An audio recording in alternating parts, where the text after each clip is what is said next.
record. Okay. All right. Well, we are just so happy to have Carole Stivers here on Lit Cafe to talk about her amazing book, The Mother Code. Carole and I first met each other 5 years ago at a writers' conference over in Mendocino County. And at the time, I knew that Carole was a committed writer and a terrific writer. I did not know at the time that she was also had a degree in biochemistry from the University of Illinois and had done postdoc work at Stanford. But in 2020, when her book came out and I got a chance to read it, I was just enthralled with this book. Had no idea that Carole was working on something so fascinating and so interesting. At the time that the book came out, Carole, and I think it was in 2020, August of 2020. Yes. It was right in the middle of a big surge after the July 4th weekend of 2020, and COVID was surging at that point. And so here was Carole's book, which was about a disease spread as a part of a biowarfare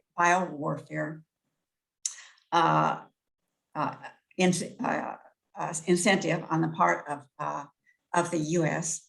And that was in the process of killing off the world, the people of the world. And so at the same time I was reading this book, I was looking at the thousands and millions of people dying from COVID. And so Carole, you really touched on something that, had tremendous impact on all of us. So talk a little bit about how you got the idea for this amazing book. Oh, the idea wasn't about a pandemic in the beginning. It was about, it's strange how my brain worked back then. I was still working as a medical diagnostics when I came up with the ideas for the book. And I just remember a vacation I took with my family in the desert Southwest, and we were driving along and we saw this truck by the side of the road. It had driven off into the dust, and we hadn't seen anybody on the road for hours. And you kind of get worried, am I going to run out of gas? Are we the only ones on Earth? And I started thinking about apocalypses, as one will. And then my daughter at the time, she was into watching Japanese mecha anime shows on TV. And she was watching this one called Neon Genesis Evangelion, where all the characters rode around in giant robots. And then the Pacific Rim movie came out, and the same thing. In both of those, I like how the operator's mind melded with the robot. And it was like a super soldier robot. And so that gave me the idea for the robots in the story and how they could serve as mothers to children living alone in the desert. So that's, my brain just kind of synthesized all that stuff. I think the question is like, well, how did they get there? Why are they all alone? And that's when I started inventing ways to kill off everyone on Earth, as one will also, because I needed, and I wanted something unique. I didn't want to pick a virus at the time.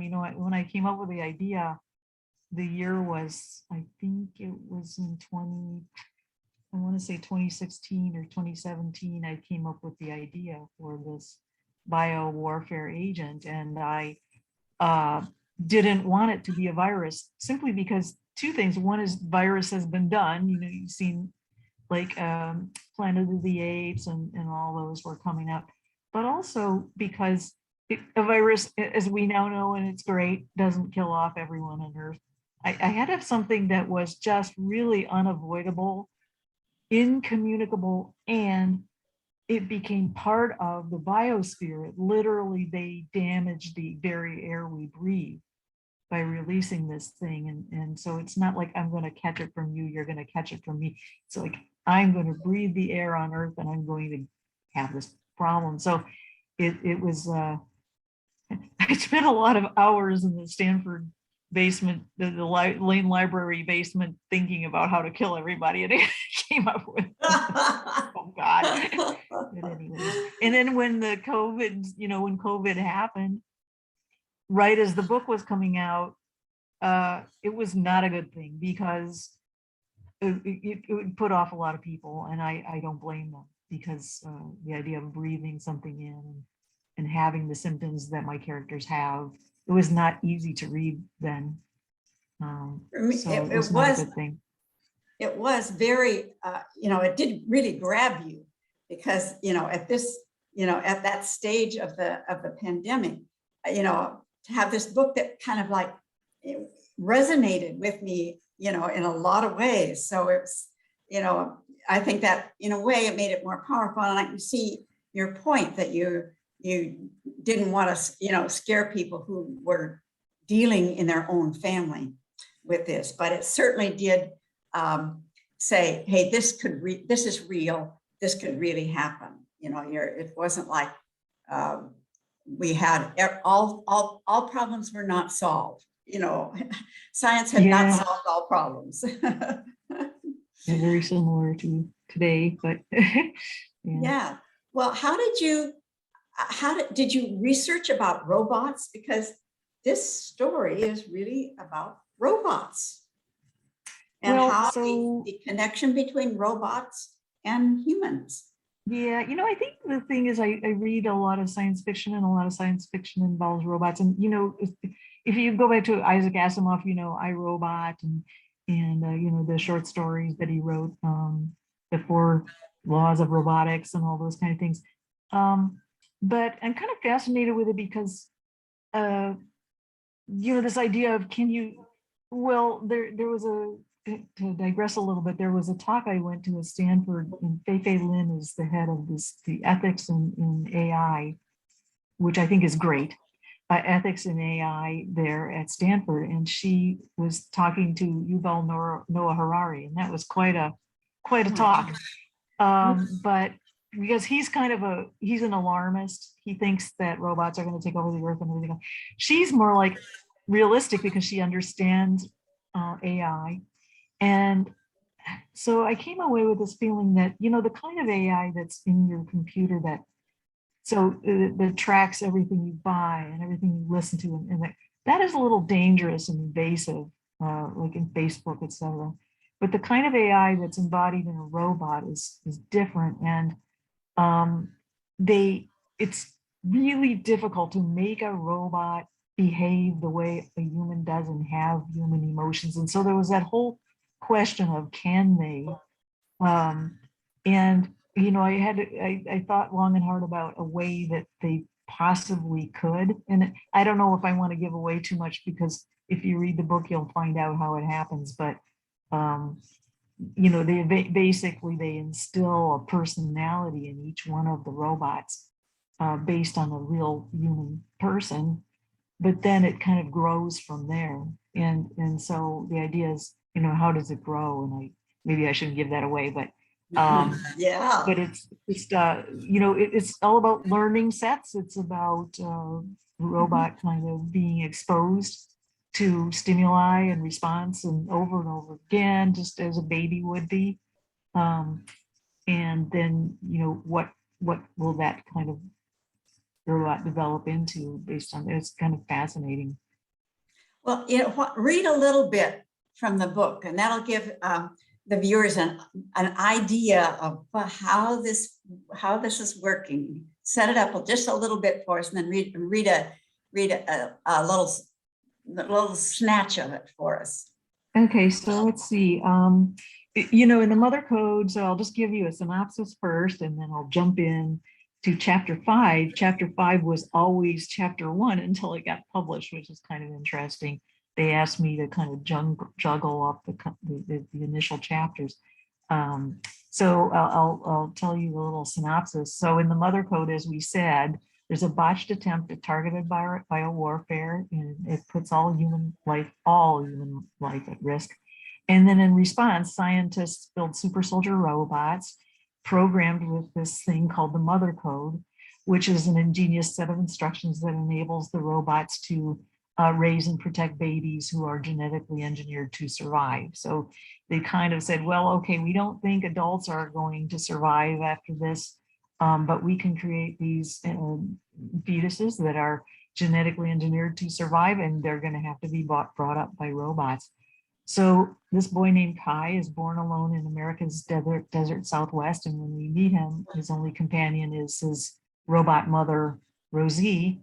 And as he seeks answers to his own origins, his devotion to his mother deepens, but as he meets other children like him, and they all come of age, then their mothers are transformed too in ways that no one could have foreseen.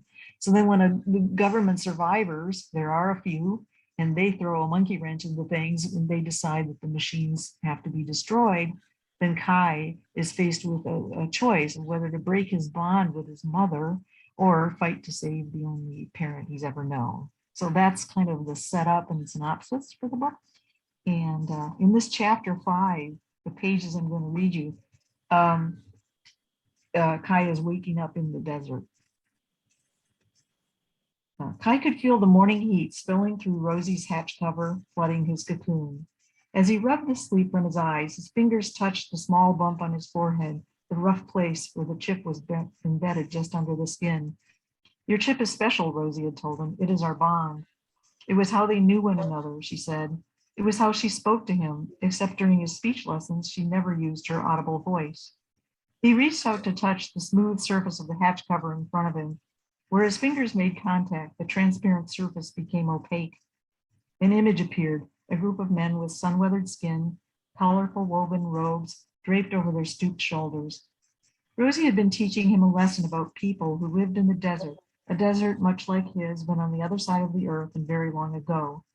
The men in the image, Rosie said, were the keepers of the scrolls, the ancient writings like those unearthed from caves over 100 years before the epidemic. What's that? He asked, pointing to one of the men. Perched atop the man's forehead, a small box was supported by a thin leather strap. Rosie's familiar soft buzz and click filled his mind as she accessed the required information. These were called tefillin. Each contained 4 tiny scrolls on which were written passages taken from a book called the Torah. Beneath her console, her servo motors whirred gently. This book described a set of beliefs that they lived by. You teach me through my tefillin, Kai said, pointing to his own dusty forehead, the chip encased there. Are you my Torah? Rosie paused. She was thinking, compiling her answer as she often did when he asked a difficult question.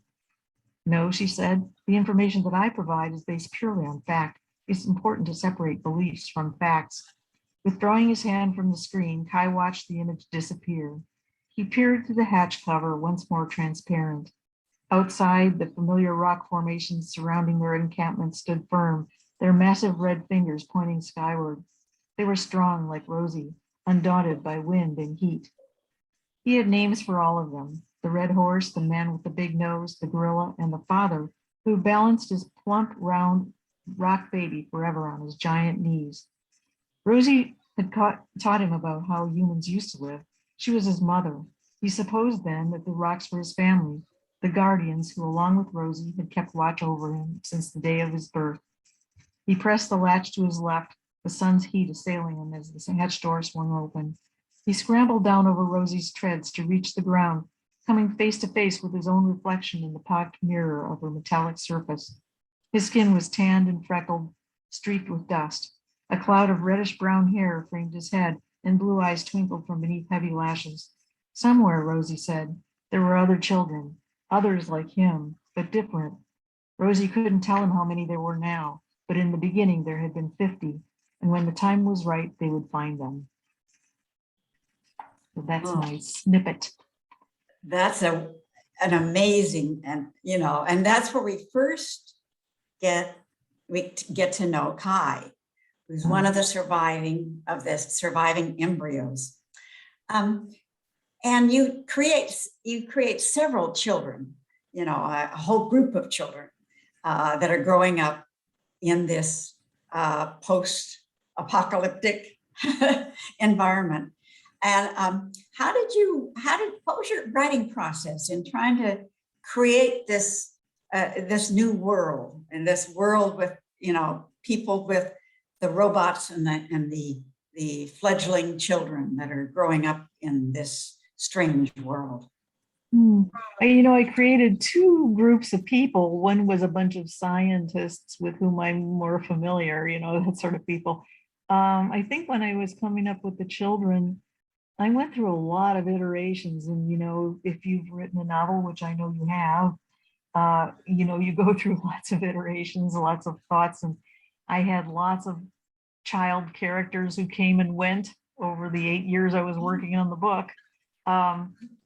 It seemed like some of them just stuck. And, you know, two in particular, the two girls, in addition to Kai. And other characters were more kind of to fill in gaps in the story and to create their own kind of conflict. Because of course, you get any group of people together, they're not always all going to agree about how things should happen and be done. But when it came to the adults, I was a little more sure-footed. I think that I started out with pretty much the same cast of characters that I ended up with. I didn't have to create characters and then kind of like kill them off. You know how that happens. Yeah, I do. Yeah, so there I was more like looking at the kind of people that would be involved in such an effort and what their personal stakes they were bringing to it. They had to have each a personal stake as well as a professional, you know, kind of I'm a scientist stake in the whole thing. And they brought it made me, I think what I was trying to do, and what hopefully I did do, is to create this tension between children and parents, because basically the scientists think of themselves as the parents of these children, and in a way they're the parents of the robots too. They created it all. Afterwards they try to manipulate things, and that's when things get interesting, because these things have grown and developed on their own, and for them to come back later and say, it was as though you took a child and you just said, okay, grow up on your own and I'll come back in 10 or 11 years and then we'll decide what I do with you. You know, it's not going to work. So. Yeah. Well, and one of the robots, Kai's robot mother, you know, has a personality. How did you come up with that idea to give her this kind of very, you know, very specific personality?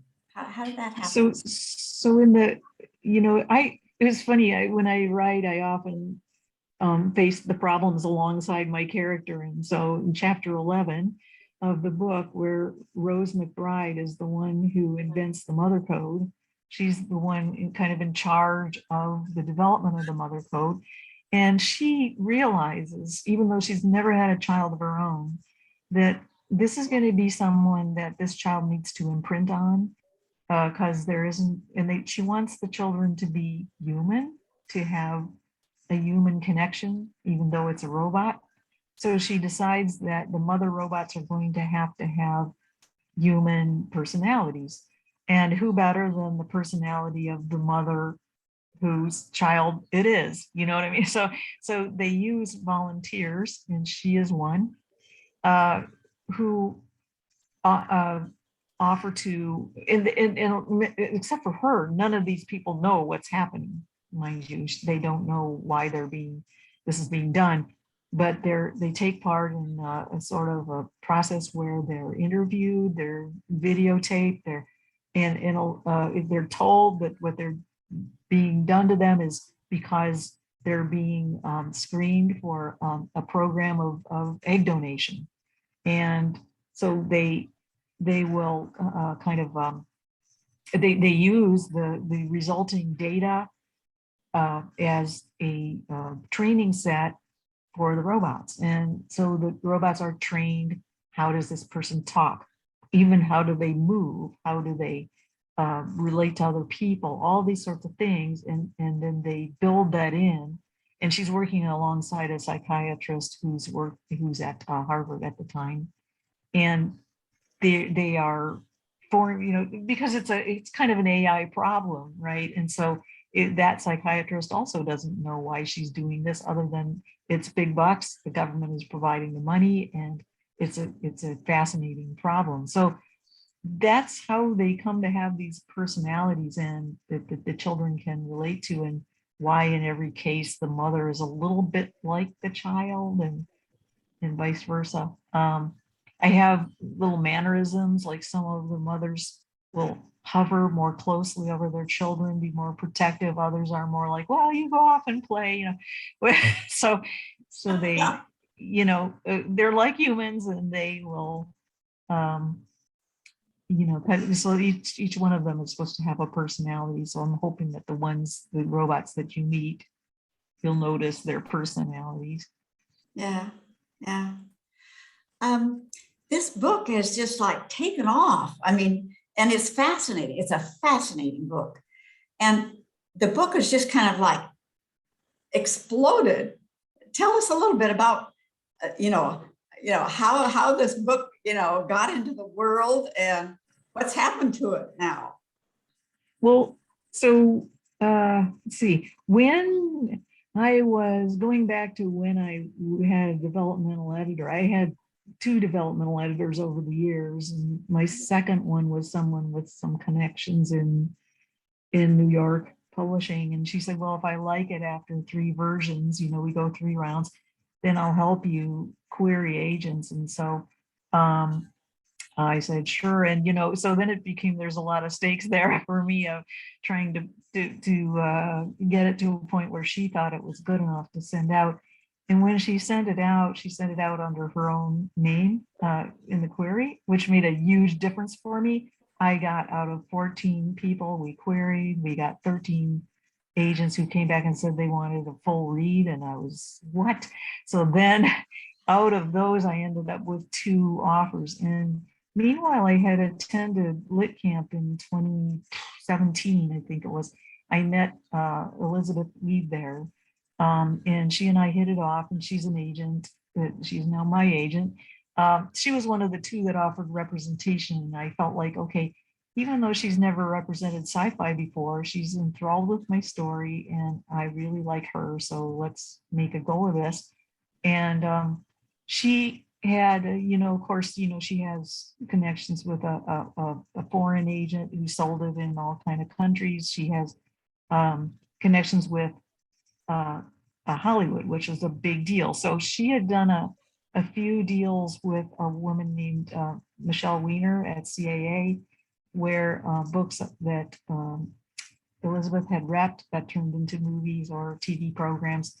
So she went back to Michelle and she goes, oh my gosh, you should read this. And first she asked me, is it okay? I sent it to her and I said, are you kidding? And this is while we were still looking for a publisher.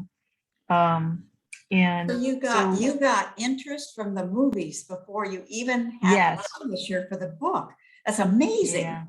Yeah. So that happened. I mean, I think it's happened a couple of times. I had heard that The Firm by John Grisham was the same way. He couldn't get an agent. That was his first book, his debut novel, and he got interest from Hollywood, and they pushed to get it published. And so it's not unheard of that happens. But what happened to me was a little crazy. It was all in a September 2019. It was that interest of Michelle's and her farming it out to all these producers and directors and everything. And then I ended up getting 2 offers to turn it into, one was a TV series and one was a movie. And so I went with the movie because it was Steven Spielberg. So I was like, okay, you do that. But then and then the trick was that Elizabeth wasn't allowed to talk about that while she was trying, because they're very hush hush. They don't talk about, they don't want you to divulge Hollywood deals. So she would just say, well, there's very strong interest in Hollywood. And then it got a couple people off their butts, and I got end up with 2 offers to publish it. But it was dicey there, and because I think part of the problem with the Mother Code is it's literary, but it's science fiction, and it's a little difficult to get into that as a debut author. You're not 100% literary, you're not 100% science fiction. So I would get turned down based on not literary enough, not enough sci-fi. It was like they're trying to fit you in some sort of category. That's the way publishing works. And it's I think it's great. Like you can be in thriller and suspense and murder and that's a great genre to be in. It is. Yeah. So I wasn't sure I was 100% happy being just a sci-fi author. So that was my problem, I think. So what would you say is the difference between a sci-fi writer and a literary sci-fi writer? Aren't they the same, aren't they doing all the same thing? So there's some who just write very straight genre fiction, like telling the story of Luke Skywalker or what, that sort of thing. Almost fan fiction of movies. There's a lot of that. There's there's some early ones like Isaac Asimov who were just really straight science fiction. You read his stuff and you think, wow, that's not super literary. That he didn't think a lot about words. He really just put the story out there, and so but nowadays you look at Margaret Atwood being called a sci-fi author, much to her disdain. She started as a poet, and she never, she wrote some like Oryx and Crake and things like that before she wrote The Handmaid's Tale. But she had worked her way through the literary circles and didn't want to be. She kept saying, "Oh, science fiction is just talking squids in outer space. I don't want to be one of those." And same with Kurt Vonnegut and the like. So, but nowadays there's a lot of new authors, young authors going into this genre, this literary science fiction, and I think it's fascinating and wonderful, and I read them all, and because I want something more than just a ripping sci-fi tale. I want to get pulled in. I want to fall in love. I want to have all these emotions that go along. Like if you read Michael Crichton's early stuff versus his later stuff, he did evolve, but his characters still tended to be a little paper thin, and so it's like this idea of digging in and learning how to write. That when I started writing as a hobby, I always dreamed that I'd be a literary author, right?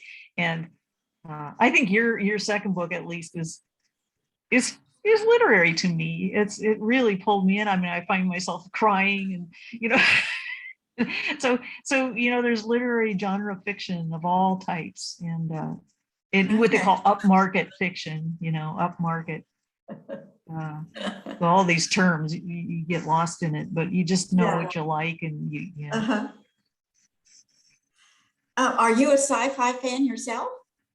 Yeah, I think I always was. Even when I was a kid, I would read science fiction, and I wasn't a huge fan of J.R.R. Tolkien. I wasn't a huge fan of fantasy, but I liked sci-fi, and so to me, there's a difference. There's if you're reading about kind of like something that could really happen versus something that's magical, so all my friends were off reading J.R.R. Tolkien and what else? I mean, there was so many, the witch, the whatever, and the wardrobe or whatever, and I just was not into that. I was more into things that had real science in them. My father was an engineer, and I think he strongly influenced me in that regard.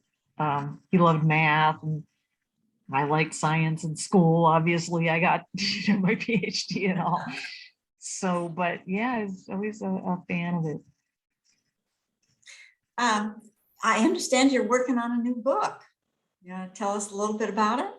Oh, so what I'm working on now, so everybody asks me or asked me before, was I writing a sequel to Mother Code? And if you worked on any novel, you know how long it takes. And I spent, well, gosh, a good 8, 9 years on the Mother Code, and I'm kind of done with that world. So I wanted to move on. And I saw the movie Arrival, as we all did. I read the wonderful short story that it's based on, the Story of Your Life by Ted Chiang. And Ted Chiang is such an amazing writer of kind of longish short stories, he calls them.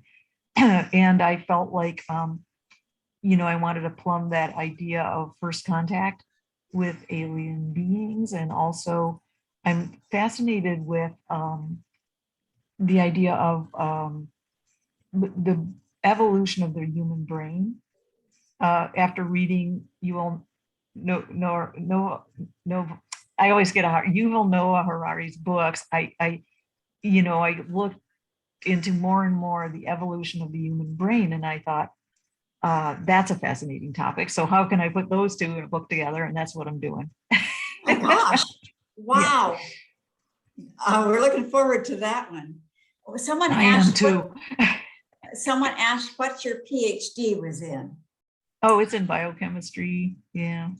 I was How- I was a chemistry major in college, but then I wanted to go kind of more of the biology route. So when I got to grad school, I went to biochemistry. and does that, did that interweave with your book and the Mother Code in some ways?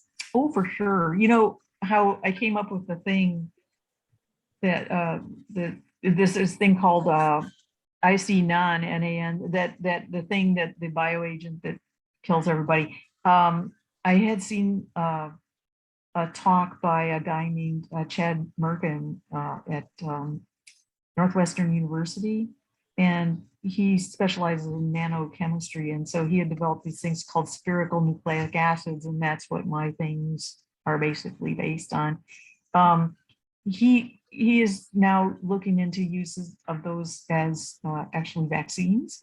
They are nowhere near as stable as the thing that I, purport to I had to take his idea and then put it together with the idea of archaebacteria, which I learned about extensively while I was in grad school.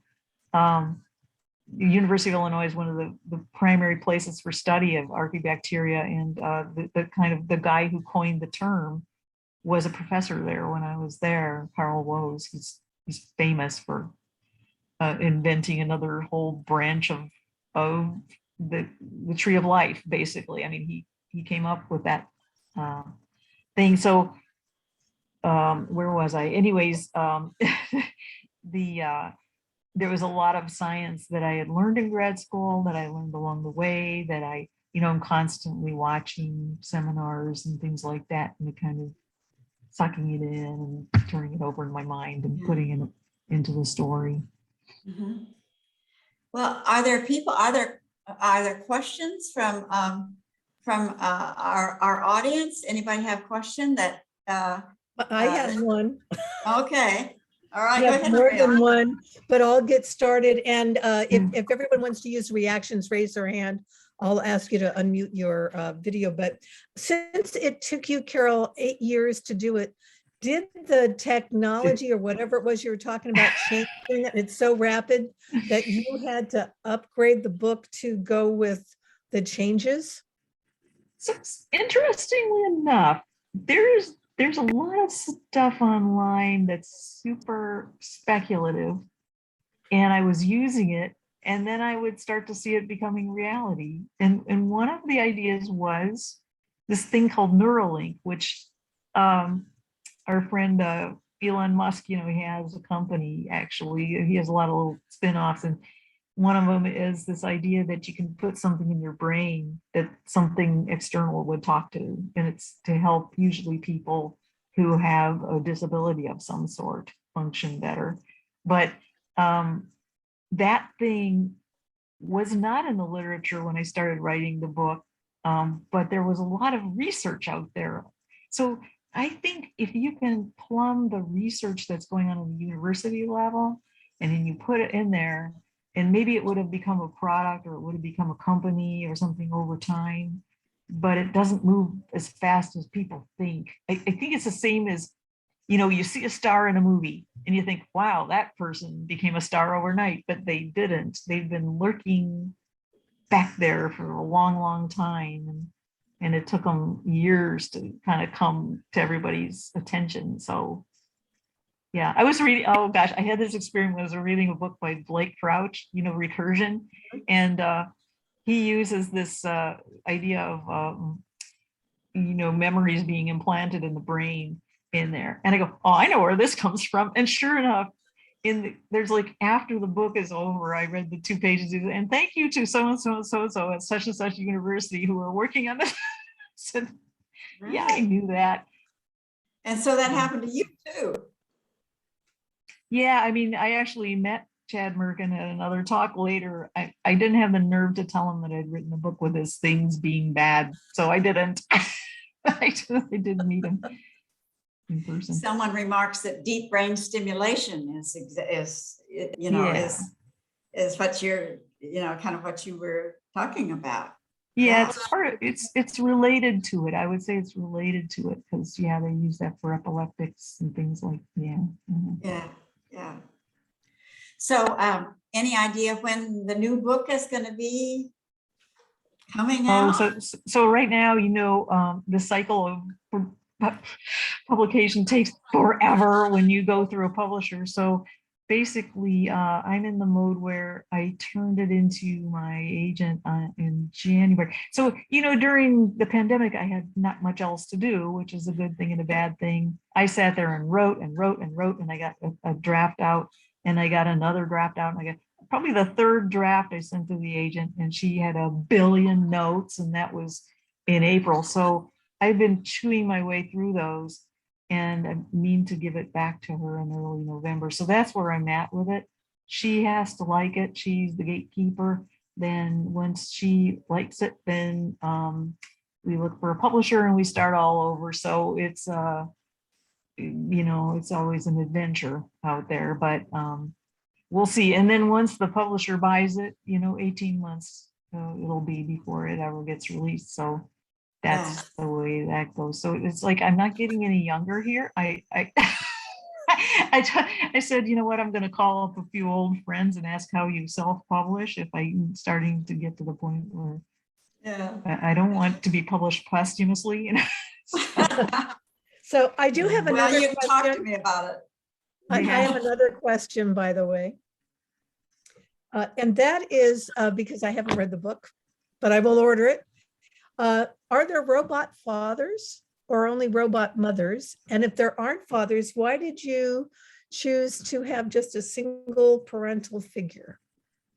Yeah, I think, you know, a lot of people ask me that, and I don't have a super good answer. I just think that the way these scientists were thinking when they developed them is that they have to incubate the embryos and give birth to them. And so it was all about that process and that kind of nurturing that when a baby is very small needs, you know, nutrients and all that stuff.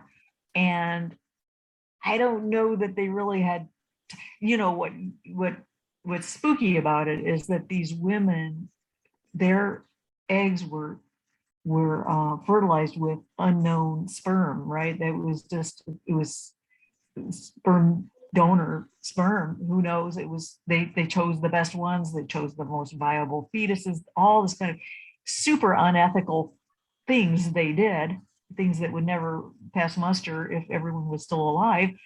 They had to do, and I think it was the time frame in which they had to do it. Those were the decisions that got made, and so, and on my part as well.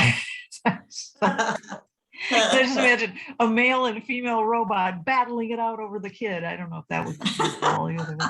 Yeah, but I do, you know, I do portray fathers in there, you know, so, and I don't want to give away again too much on that, but there are, you know, some of the survivors in there are fathers, and they kind of show that side, you know, of a father figure. How far into the future is this book? Well, I have it taking place in 2060 or so. It starts in 2049. Kai is 6 years. He's born in 2054. So it's, yeah, it's out there, and some people complained that I didn't have advanced enough technology in the book. I think that people who say that don't always know all there is to know about the technology. I mean, like I said, I don't think that we're going to have sentient robots running around in the next, say, 10 years. We're too busy trying to save the planet right now. And by the way, climate science fiction is another element in my next book, because I just think you cannot ignore it. You cannot ignore that. Oh gosh, that's exciting. But so I think that a lot of times people will assume that all kinds of, just like that famous thing of the flying car, why don't we all have flying cars?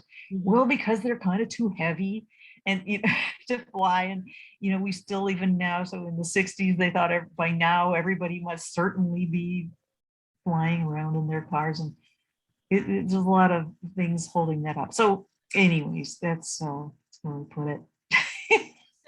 So where can people get the Mother Code? Oh, so I always recommend that people go to the two bookstores one who gave me a launch party for my hardcover, which was Green Apple Books in San Francisco, and the second who gave me a launch party for the paperback this past August was Copperfields, and they have, as you told me, they have a bunch of stores around the North Bay. The one that I did the event with was in Petaluma. And then we have two really we have several wonderful independent bookstores in Sacramento, including Capital Books and Avid Reader are both like wonderful, and they will, if they don't have it right on their shelf, they will certainly get it for you in a few days. So yeah, so I love to recommend bookstores and any bookstores, because I love bookstores and I've missed them over the pandemic times. I really missed hanging out in them. Yeah. So Carole, you said that the book was optioned by Spielberg. Is that still in the works? Yeah, so they re-optioned it this past August, just a couple months ago. So there'll be the option is up, and it's going to be Valentine's Day next year. So that the second option, and that's when they have to decide whether or not they're going to purchase it and go forward with it. It was encouraging that they had hired a screenwriter, but they did that way early on in 2019, March 2019. So that's the problem. I hear from writers since then that, okay, if you're on a TV show, you're really part of a team. If you're on a movie, it's gone and you don't hear a thing. So I won't know anything until then, and either we go, yay, we got it, or we have to kind of re-option it to someone else. Well, other than John Grisham, are there people who their debut novel has been made into a movie? That's amazing. I'm sure there are. I mean, I have some friends. The thing is, right now, okay, it wasn't that they got the offer before it even got published, but there's quite a few. There's a lot of there's Netflix. There's Netflix. I mean, everybody, Apple TV and Hulu, and you name it. They're all looking for content. And so they're constantly scouring the bookshelves for things that they can turn into movies. And I think yours would be I would watch it. It would be a great TV series. I would watch it. So I'm thinking, you just have to get I guess the process is you find an agent who shops it around to these people, but it just has to kind of get viewed by them. Yeah. And I think that the chances of having that happen now are greater than ever. So I'm sorry for asking this, because it is kind of a technical question, being a writer.